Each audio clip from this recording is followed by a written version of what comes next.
Mchiche conclut, en repoussant l'assiette de soupe à laquelle il n'avait pas touché.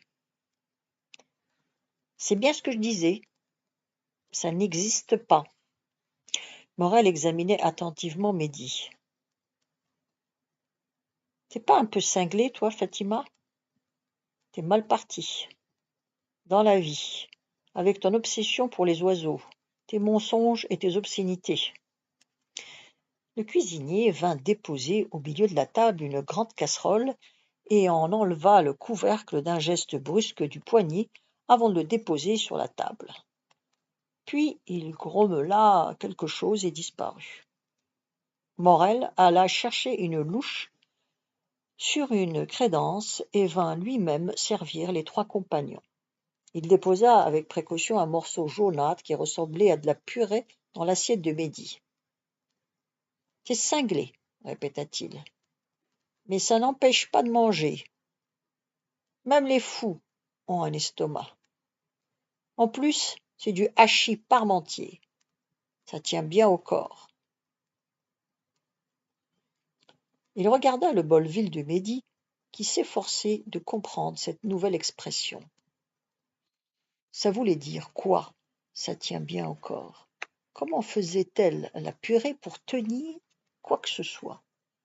Elle s'agrippait aux parois dans l'estomac? Mais t'as pas mangé ta soupe, mon lascar? S'exclama-t-il. Ah, ça va pas, ça va pas. Bon, je ferme les yeux cette fois-ci, mais tu dois manger ta soupe chaque soir. C'est plein de vitamines et ça fait grandir. T'es pas plus grand qu'une fauvette des marais. Mehdi eut l'impression que le cauchemar de la veille recommençait. La soupe à laquelle il n'avait pas touché, le hachis, allait-on manger ça tous les soirs, toute l'année? Et qui était Parmentier? Mchiche interrompit Morel sur un ton moqueur. Mais moi non plus, j'ai pas mangé ma soupe, monsieur. Morel rugit. Tu veux ta baffe, Mchiche? Je me fous que t'aies pas mangé, toi. Ton père possède la moitié du Garbe, et il produit des millions de tonnes de riz chaque année. Tu bouffes ou tu bouffes pas, tu te débrouilles avec lui, je m'en fous. Mais lui, là, le pélican, il montra Mehdi du doigt. D'abord, il est barjot. Ensuite, il vient d'on ne sait où avec une bourse de la République française. Ça fait 4 ou 5 bonnes raisons de s'occuper de sa petite santé, et moi, con et obéissant, fier de mon pays, la France éternelle, je vais faire ça pendant toute l'année, m'occuper du petit chose, du petit boursier de la République. Je suis là pour ça. Et si t'es pas content, m'chiche, la mort de tes os, ma parole, je te fais avaler mon parapluie.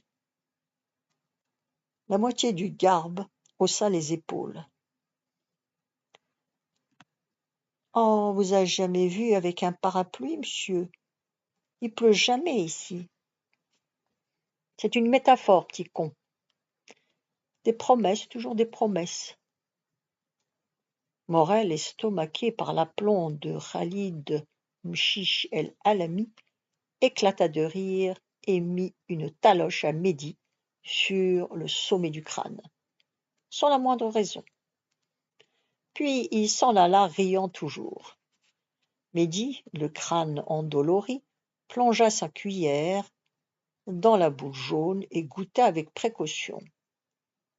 C'était un peu fade, mais ce n'était pas mauvais.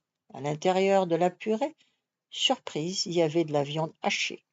Pas aussi goûteuse que celle de sa mère faisait, mais tout à fait comestible.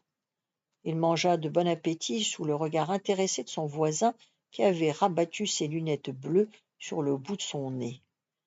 Mehdi, se tournant machinalement vers lui, sursauta en apercevant les 2 globes blanchâtres injectés de filaments de sang, fixés sur lui. Mchiche ricana.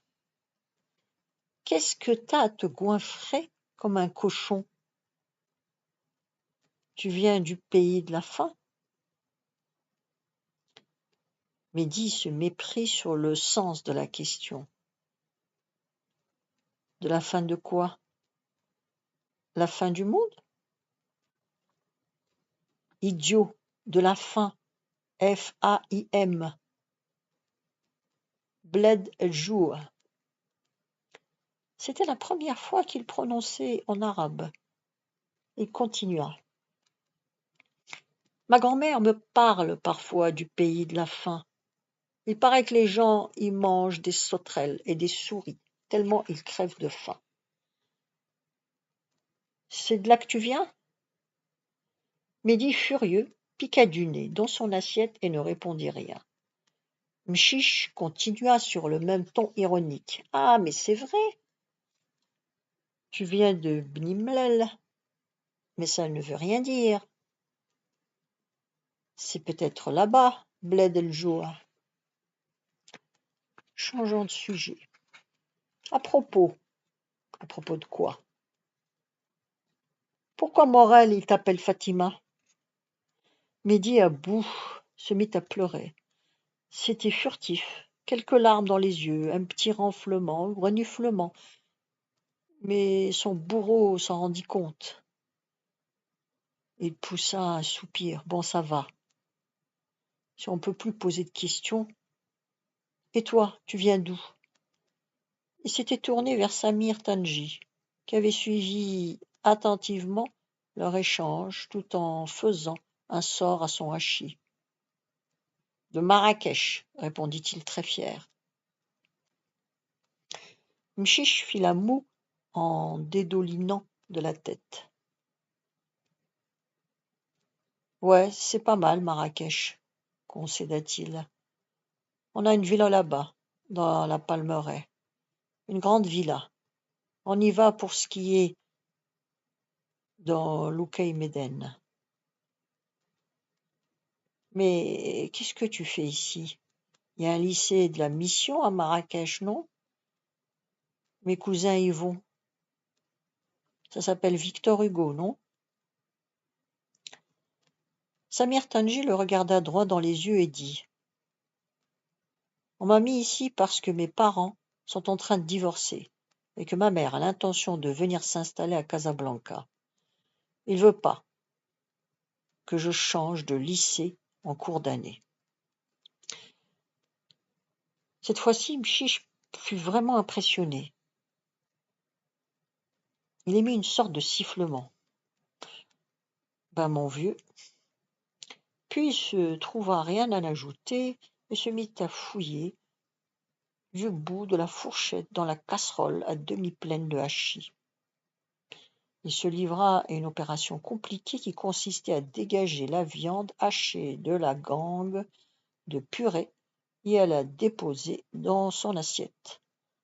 Samir Tanji, voyant que l'autre était en train de confisquer l'essentiel de ce qui restait dans la casserole, protesta. « Et là? Et si j'en veux? Et si j'en reveux ?» Mchiche haussa les épaules. « D'abord, on ne dit pas « j'en reveux », on dit « je veux du rab » ou du rabio. Mehdi, qui s'était arrêté de pleurer, l'interrompit étourdiment. « Comment ça s'écrit ?»« Ça s'écrit pas, imbécile, ça se dit « je veux du rab ». Tu veux du rab? Il veut du rab. Il désigna Samir Tanji du bout de la fourchette qu'il tenait toujours à la main. Mehdi protesta d'une voix fluette. « Mais si ça se dit, ça s'écrit, c'est obligé. »« Pas du tout, » répliqua d'une voix lasse le garçon aux lunettes bleues. « C'est de l'argot. Ça s'écrit pas. Si tu ne sais pas ça, c'est que tu es vraiment nul. Ce qui ne m'étonne pas d'ailleurs, vu que tu viens du pays de la faim. » Mehdi, rouge de honte, se reprocha amèrement d'avoir ouvert la bouche. Parler, ça débouchait toujours sur ça, l'humiliation. Il mangea tristement la poire que le cuisinier vint déposer devant lui. Puis il remonta au dortoir et alla s'étendre tout habillé sur son lit. Le dortoir était vide, car les autres internes étaient restés dans la cour, à bavarder et à raconter des blagues. 1 heure plus tard, le dortoir se remplit. Mchiche el-Alami arriva sans se presser, ouvrit l'armoire et en sortit un très beau pyjama vert pomme qui semblait luire dans la lumière crue que dispensaient les ampoules fixées au plafond. Il se déshabilla derrière la porte de l'armoire et alla bavarder avec des voisins. Raymond Fernandez lui lança d'un ton moqueur: « Eh, Mchiche, t'as l'air d'une plante verte avec ton pyjama. Il faudrait te mettre en pot. Fais gaffe. Si un mouton passe dans le coin, il te broute. » Des éclats de rire saluèrent la saillie. Mchiche répondit tranquillement: « La plante, elle te dit merde. Et le pyjama vient de Paris, direct des Champs-Élysées. Tu peux en dire autant. Espagnol, Hazek. » Ça veut dire quoi, Hazek? Ben, demande-le à ton chauffeur marocain ou à ton jardinier. Ils comprennent l'arabe, eux. Mais je n'ai ni chauffeur ni jardinier, idiot. Mon père est maraîcher. Tu crois qu'on est tous des rupins comme toi? C'est bien ce que je disais. Espagnol Hazek. Fauché. Sale capitaliste. On vous aura, les aristocrates à la lanterne. C'est ça, c'est ça. Et il revint dans le box, il s'agenouilla et alla chercher quelque chose dans sa valise sous le lit. Puis il se redressa et se pencha vers Mehdi, allongé de tout son long. « Tiens, prends, » lui dit-il. Mehdi n'en crut pas ses yeux. C'étaient des albums de bande dessinée. Il y en avait au moins 10, et des plus beaux, des plus chers. Tintin, Astérix, Achille Talon, etc. Il n'en avait jamais vu autant. C'était un rêve, bien sûr. Dieu se moquait de lui. Il s'en empara quand même et les serra sur sa poitrine afin d'en profiter un peu juste avant de se réveiller. Mais Mchiche continuait de le regarder à travers ses lunettes bleues. Une lueur ironique se mêlait à ce qui ressemblait à de la bonté. Ça ne peut pas être de la bonté, pensa Mehdi. Je rêve vraiment. Je te les donne, bougonna Mchiche, parce que je n'aurais pas dû te dire que tu venais du bled El Joua. En fait, c'était juste une blague. Je croyais que tu allais rire, ou réagir, ou... Mehdi interloqué ne disait rien. Enfin, tu aurais pu aussi me traiter de tous les noms. Faut se défendre, quoi. Mais je crois que tu n'as pas compris que je plaisantais. En fait, tu n'as aucun sens de l'humour. Le prof de français, il dit que c'est nécessaire pour survivre, le sens de l'humour. Bon, allez, donne-moi ça. Il reprit les bandes dessinées. Je les mets dans ton casier. Elles sont à toi pour le moment. Tu me les rendras quand tu les auras finies. C'est plus la peine de bouder, petit con. Ami? Il tendit la main à Mehdi, qui la serra ébahi, jeta les Tintins et les Astérix dans l'armoire, puis grimpa lestement le long de la petite échelle, comme un gros caméléon vert, en criant « Vive Franco !» en direction de Raymond Fernandez. « Et ta sœur, facho !» répondit l'autre. « Elle bat le beurre !» répliqua le caméléon. Puis ils se turent, car les lumières venaient de s'éteindre. Mehdi en profita pour mettre discrètement son pyjama rose. À travers les vitres, dans l'entrebâillement des rideaux, on pouvait voir les lueurs blanchâtres que dispensait une lune généreuse et totalement indifférente. La suite demain. Vous pouvez vous abonner.